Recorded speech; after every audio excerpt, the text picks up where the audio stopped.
Hi everyone, welcome to my YouTube channel. This is Wild and Rooted and my name is Veronica. These are my beautiful plants that I've been caring for over the last few years, and I wanted to come on and share my joy, a little bit of knowledge, and what I'm actually doing with my plants to keep them alive, thriving, and also to share some struggles that I'm having with my plants right now. Particularly, I'm having one that is stagnant. I'm having one that's seemingly having some vines dying off. And so I figured this was the perfect time to jump on to kind of share what I do to mitigate issues with my plants. I also recently decided that I would venture into outdoor gardening. I don't know what I'm getting myself into, but that'll start in the spring, of course. And I just started my first compost pile at the beginning of winter. Not sure that that was the best idea, but I've been reading that it's not completely impossible. And I just went ahead and started my first compost pile a couple of days ago. We'll talk more about that later in another video, but I figured this is just a great time to start because I'm not even sure where I'm going to plot out my garden or anything like that. But I do know that I want to start creating my own produce and things like that. But for now, let's start with a plant tour. While I don't have a jungle of 200 plants, I do have plants that I really, really love and I have enjoyed caring for over the years. So let's get started. So since it's next to me, we're just going to start out with the latest purchase. And honestly, that was a while ago. I think this one has been with me for about 9 months now. And according to the tag, this is a Supernova ZZ. Now, I'm really not sure about that though, because wherever they get them from, they seem to be labeled inaccurately. But we're just going to roll with it. Doesn't really matter. It's a beautiful plant. I know for sure that it's a ZZ. And I'm going to find a beautiful pot for it in the spring. So don't you worry. Now, this is one of the plants I am most proud of. This is my fiddle leaf fig. As you can see, it hasn't been getting enough humidity. So that's why it has the holes in the leaves. But we're going to work to mitigate that. So this is one of the plants that I purchased when we first moved to this house 6 years ago. How long have we been here? Almost 7 years. It'll be 7 years in May. So yeah, I bought this for the hallway originally and it wasn't really doing well. So I decided to move it and then it just exploded. So next is my Monstera. As you can see, it needs some love and attention. This plant is now over 6 feet tall. I'm going to be sharing my adventures and my maintenance of my Monstera because as you can see, I have some yellowing and browning leaves here. And that shouldn't really be happening right now. Okay. And next is my pothos. So I've actually had this one just a little bit longer than I've had that first ZZ plant that I showed you guys. And it didn't have any tendrils hanging down past the desk. And it's actually loving the spot, I guess. I do believe I need to repot it though. I have a bunch of repotting to do come the spring. Okay, and just behind the pothos is my red leaf philodendron. So I really love this one because when it gives me a new leaf, it's always this bright red, really beautiful plant, grows really big. Again, I think it's being crowded out a little bit by the pothos. So that's why I'm really excited to get this all managed again because my table is getting overcrowded. Next is the plant that gives me the most heartache, and that's my philodendron Birkin. I am in love with this plant, but I'm not sure how much it loves me back. Or maybe I just don't know how to care for it. This is actually 2 plants in one that turned into 3. It recently gave me this third bunch here. And so I'm like, I guess you do love me, but I think there's something missing in the way I'm caring for it. So as I'm learning more about this plant, of course, I'll share that with you all. The crazy part is this is the longest I've ever kept a Birkin alive. My first 2 actually didn't do that great at all. And they died and I end up having to throw them away. I thought I'd try my hand at these. I've had these for about 3 and at the most 4 years. So I must be doing something right, but I don't think that it is, doing the best.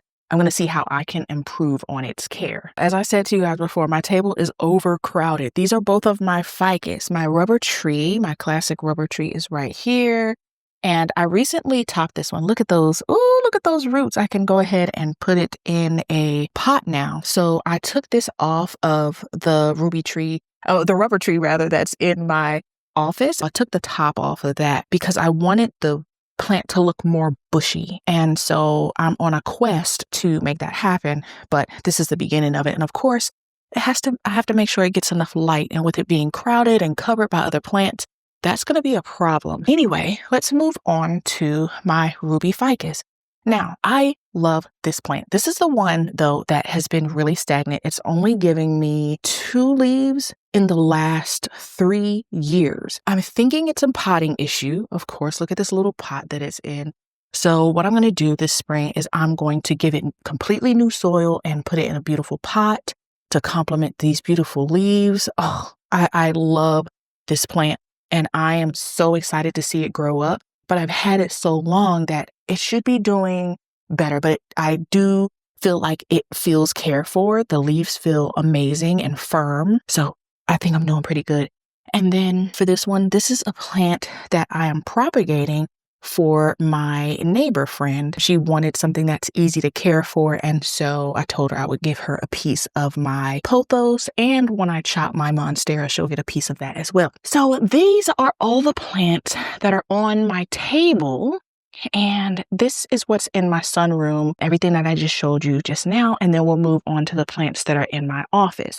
Now, as far as how I'm caring for my plants, this is my most junky area. It used to be nice and neat, but it's like the more stuff I accumulate down here, it just gets, out of control. So I have these brown paper products down here just saved out for composting. So that's why it's down here. And then, of course, I have my worm castings and things like that for when I change the soil over or amend the soil for my plants. This is like also going to the compost, a dried rose. That leaf that has fallen back there can also go. My fertilizers.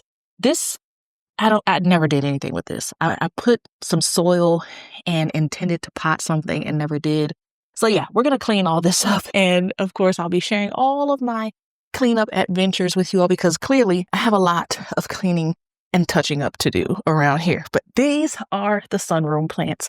Let's move on to the office. Okay, so first we'll start off with that rubber tree that I was telling you guys about that I took a top off. So as you can see, this is where I chopped it. And then I got this from it, which is, great. It didn't even take long to give me those new leaves. And I did it late summer. It's now December. It's looking a little wonky now, right? But it was getting too tall and starting to lean over. So I figured, let me chop it. Let me encourage it to start branching. But I think what I should have done is gone lower and notched it, maybe right about here, somewhere in there, and gotten it to branch. But I'll still do that. Of course, I'll share that with you all. Wait till spring or just before the start of spring, and I'll do it and we'll see how that turns out. That was my first time chopping my rubber tree, and it really gave me some anxiety around how it was going to turn out. Next, I call this Esty. This is my girl, let me tell you. So I actually had this pothos sitting in another spot on my desk, right where you see this ZZ plant. And it started trailing down all the way down here toward where I sit, where my feet were. And so I'm like, why aren't you going toward the window on the opposite side instead, but coming toward me? And I was like, you just want to be my bestie. So I love this pothos so much. I've actually had this one longer than I had the other one that I showed you guys in the sunroom. And I intended originally to hang this one after it got so long on my desk, but I really like it sitting on this shelf. It adds excitement to all the things that I have up here. And so it makes me happy. In the summertime, though, I do take it down because this is an east-facing window. And the way our house is positioned, the sunlight, we'll have direct sunlight through this particular window until around 1 p.m. in that mid-summer time. So that can be really intense for this plant and it can burn the leaves. So I do take it down in the summer. But this is where it sits in the fall and winter because, it's mostly overcast during the winter and the sun is further over to the south.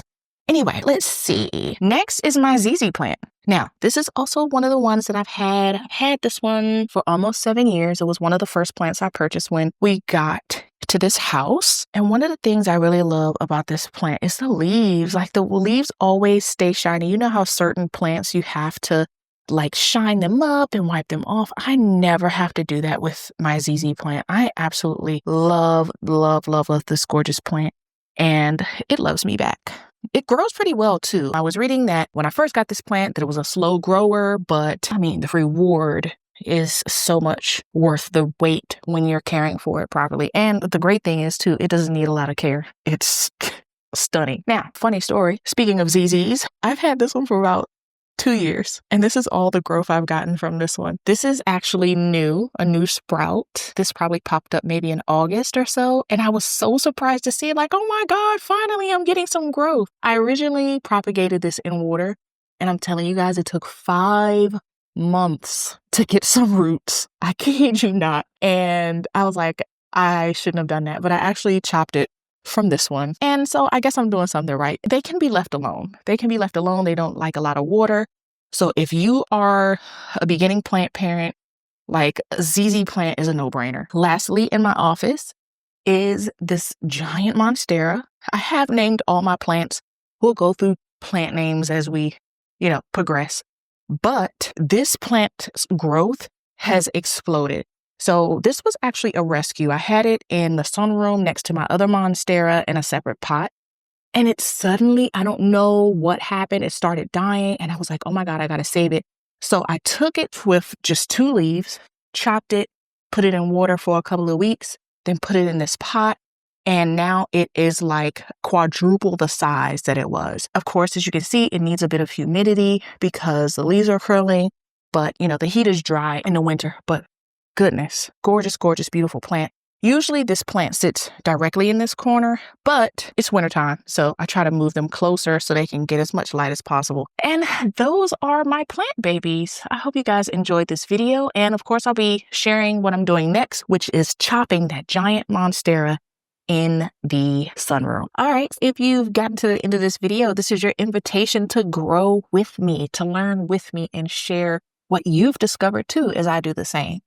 If you're learning, experimenting, or just trying to keep a few plants alive like I am, this is your space too. I would love to hear from you. And if you have any questions, feel free to drop them in the comment section. I'll see you in the next video.